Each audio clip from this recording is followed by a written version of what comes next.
Flashback Piala AFF, Garuda menang 4-2 atas Kamboja. Irianto cetak 2 gol. Timnas Indonesia akan menjalani laga perdana di Piala AFF 2022 melawan Kamboja pada Jumat 23 Desember tahun 2022. Indonesia punya modal yang bagus jelang menghadapi Kamboja yang tampil cukup baik di laga perdana mereka.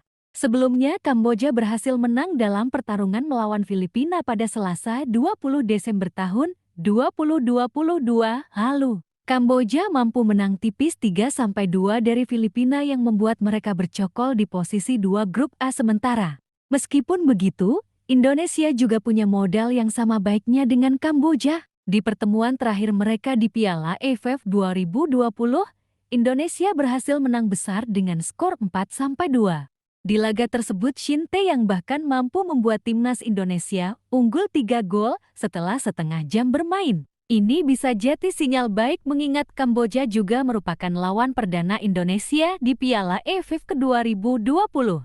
2 gol sundulan Rahmat Irianto. Jelang lawan Kamboja, Indonesia kembali akan diperkuat pemain belakang andalanya Rahmat Irianto. Ini jadi modal bagus mengingat Irianto berhasil mencetak 2 gol di laga perdana melawan Kamboja. Irianto bahkan mencetak gol cepat bagi timnas Indonesia setelah 4 menit peluit dibunyikan. Setengah jam setelahnya, gelandang bertahan timnas Indonesia tersebut kembali mencetak gol hasil asis Pratama Arhan. Menariknya, kedua gol yang dicetak Irianto dilakukan melalui situasi yang sama. Irianto mencetak kedua gol tersebut dengan sundulan kepala dalam situasi tendangan penjuru.